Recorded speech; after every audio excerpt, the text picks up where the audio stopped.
you know what's crazy? So I just realized that in 2020, we've had so many good smartphones that on average, I've been swapping my SIM card once every 6 days. But we're finally there. I've narrowed it down to 9 winning smartphones. The actual overall value champion is sitting in this box right here. And we've got a couple of honorable mentions that didn't quite make the top tier. For example, pretty much every phone that Samsung released back in February. So February was Samsung's big launch of the year. We had the Galaxy S20, the S20 Plus, the S20 Ultra. Don't buy any of them.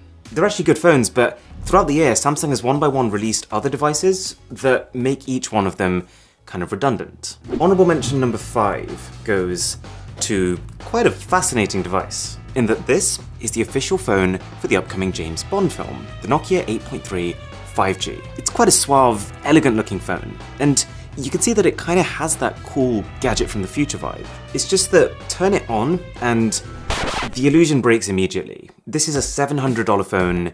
It doesn't feel like a $700 phone. And then we've got this guy. Now, generally speaking, because of how Apple tends to use the same chip, the same software, and similar cameras for every phone they release in a year, it's kind of rare that they make a bad phone.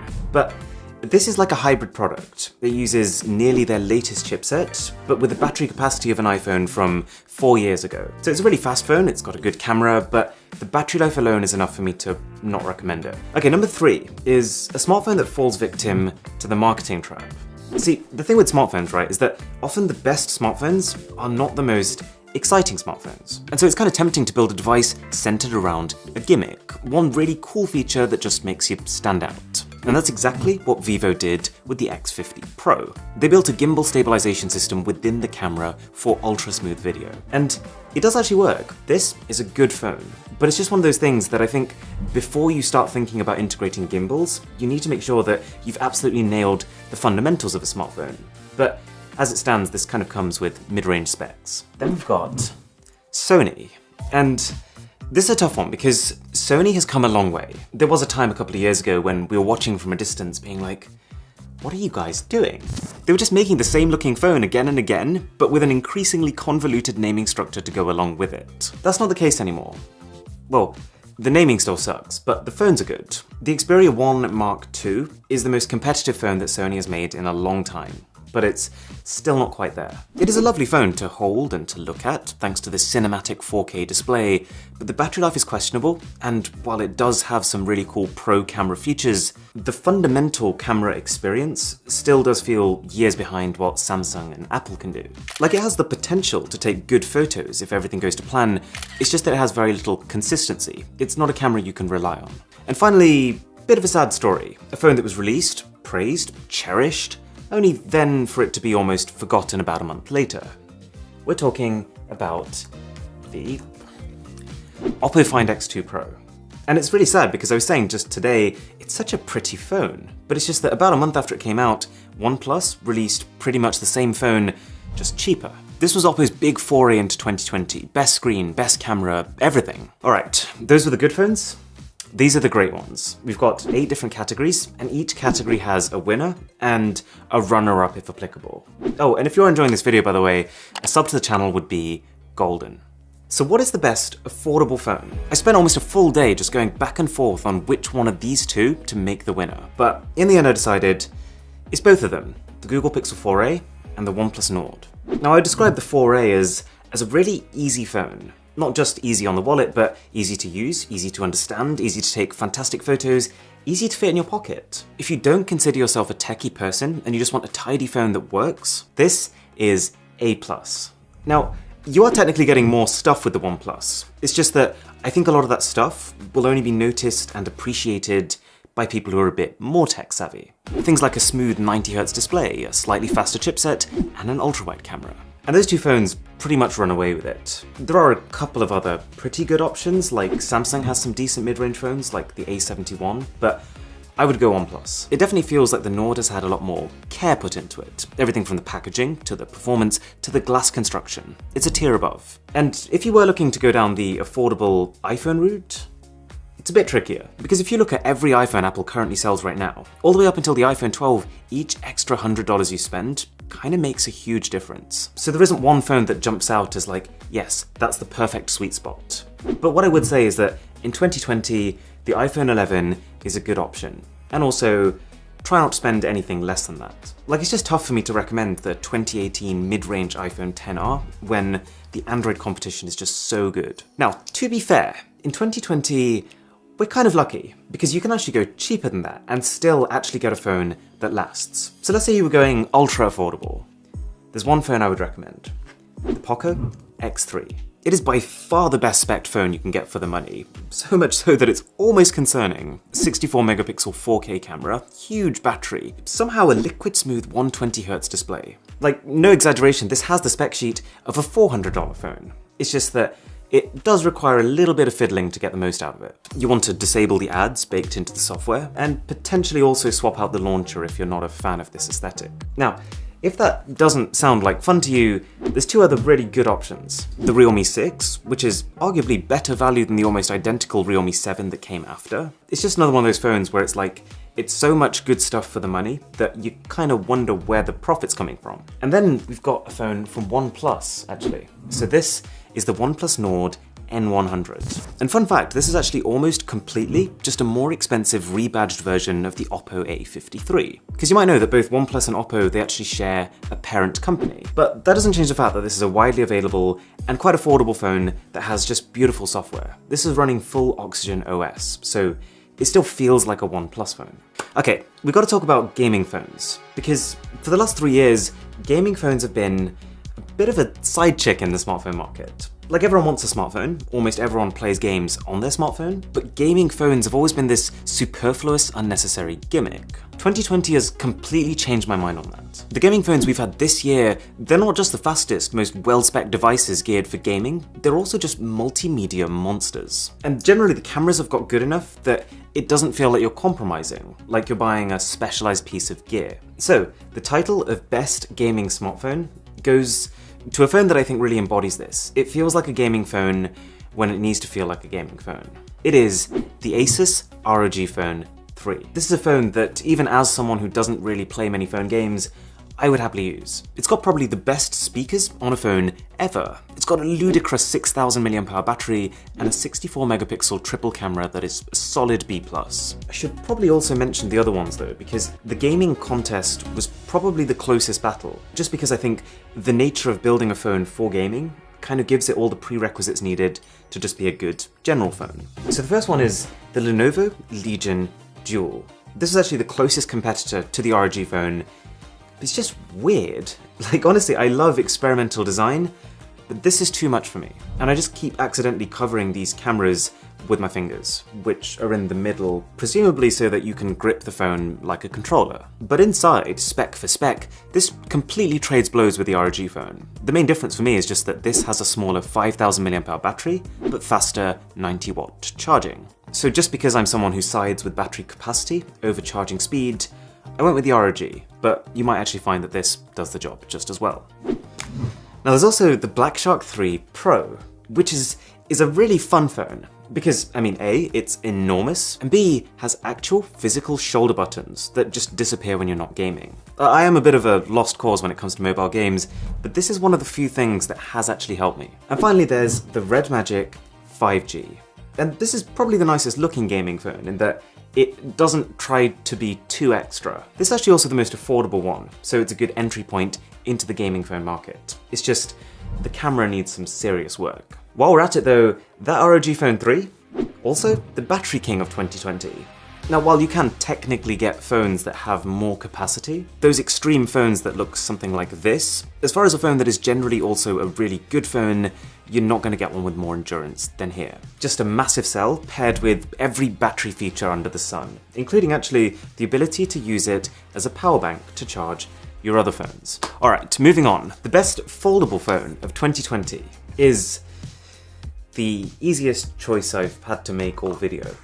It's the Galaxy Z Fold 2, because it's the only choice. You do have Huawei's foldables, but they lack Google services. You've got a couple from Royole, but they look more like working prototypes than consumer products. And the only other foldable competition comes from these flip phones, which I think are cool from a style perspective, but the tech you get inside is quite a bit weaker. Okay, just before we get to the all-round top-of-the-line flagships, I'm really glad this year that I can actually say there are some fantastic compact phones. Because Let's face it, like as cool as the ROG Phone 3 is, not everyone wants to carry around a power bank. So, for just under $400, the best compact phone is the Google Pixel 4a again. You'll find just generally that this phone, it crops up a lot in recommendations and top lists, and I think it's because it's one of the few phones at this price that doesn't feel like it's missing anything. Like you can get phones that are higher spec, but it's just that this feels like it is the phone that it wanted to be, if that makes sense. And if you did want to spend more and not necessarily step up in size, here's what you do. You either get the Google Pixel 5, which is basically just a better version of the 4a. It's not as good value, it's like 2 times the price for like 1.3 times the phone, but solid option. You could go for the iPhone. The iPhone 12 mini was built for this. This is like the smallest top-end flagship phone we've had in like 5 years. And unlike the small iPhone SE, its battery life is pretty good. And to be fair, even if you wanted to get more, you could just get the normal iPhone 12. Like this is still what I would call a pretty compact phone. But this way we've got another option. Bit of a wild card. Just gonna throw it out there. Sony Xperia 5 II. It's basically a smaller, slightly better value version of the Sony Xperia 1 II that I mentioned earlier. It's not like super compact, but what Sony have done is made a phone that's much taller than it is wide. So it kind of grips like a compact phone. However, there's only so much power that you can cram into midget devices like this. You can't have the biggest battery, you can't have the best camera system. So what about the best of the best? What about the phones you get if money and size are no object? I'm glad you asked. So the runners-up in this are phones that are like really, really good, very well-rounded, but just miss out on being exceptional. So for example, the iPhone 12 Pro. Like the materials on this thing are fantastic. It's very fast, but in almost every other aspect, you will find a phone out there that's doing it better. We've got the OnePlus 8 Pro, and this is a really good option. This blissfully fast phone, all wrapped in a smooth, pebble-like body. It just misses out a tiny bit when it comes to camera quality. Like it's good, but it's not top tier. But hey, it is cheaper. The Huawei Mate 40 Pro is another just impressive phone, and it's wrapped in what might well be my favorite finish ever. But just paying full price for a phone without access to Google Apps, and a lot of the other apps that come as a result of that, is a tough ask. And there's one more phone that, if you saw my review of it, you'll know I loved. And I really wanted to recommend it to you, but that would be kind of pointless, because it's a China-only phone, and China is the one country that YouTube doesn't reach. I'm talking about the Xiaomi Mi 10 Ultra. Okay, so that leaves us with 2 winners. 2 phones that I would recommend if money is no object and you just want the most Max, Pro, Plus, SS Ultra thick phone on the market. So the first one is the Galaxy Note 20 Ultra. It's everything. It's the best screen, the best photo camera, it's the battery life champion, thanks to being able to adjust the refresh rate of the display to only as fast as it needs to be based on the app. This phone is refined to the point where it's almost tough to see how they can actually improve it. And then we have the iPhone 12 Pro Max. Now I would say that this is probably not as ultra as the Galaxy, but it is also cheaper. At least it is in the US and UK. I think India it's more expensive. But this is also the first time that the Max is a big jump over the normal sized iPhone. This has a better battery, better speakers, and a much better camera. Okay, so that leaves us with the final section. What is the overall best value smartphone in 2020? It's not the ultra expensive ones, and I would also argue it's not the super cheap ones either. Like if you're planning on buying a phone now to use every day for the next 2, 3, maybe 4 years, then there are a couple of devices that have stuck out to me as being a sweet spot. 5 to be exact. Phones that have a lot of the key features of the ultra flagships, they have the battery to last well into the future, and they've all managed to quite carefully cut out the features that are less important to bring what I would argue is a sweet spot price. So the first phone I considered was the Xiaomi Mi 10. Any way you look at it, it's a steal. It feels like a $1,000 phone. It was released as an $800 phone, and now it's available as closer to a $600 phone. The 108 megapixel camera here is a real highlight. It's phenomenal. It's just a shame that the other 3 cameras don't quite match up. The second phone is kind of a weird one. It's also from Xiaomi. It's the Mi 10T Pro.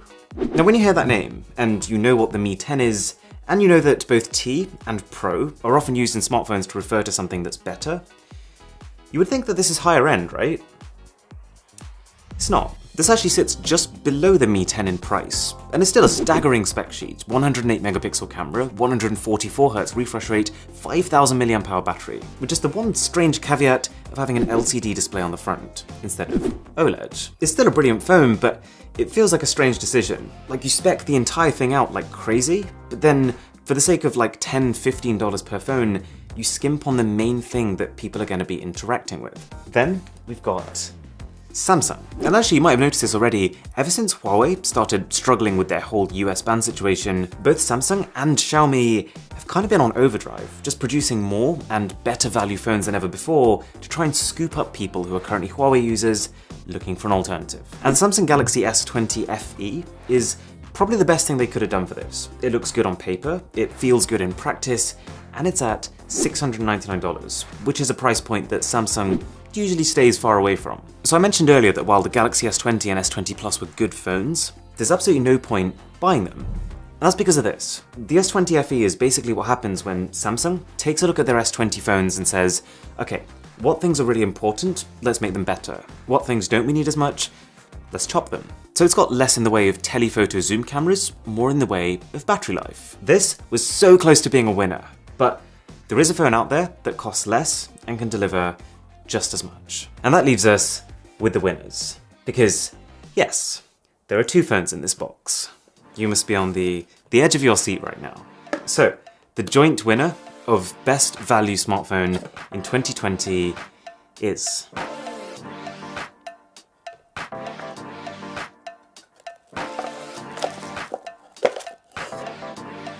the OnePlus 8T.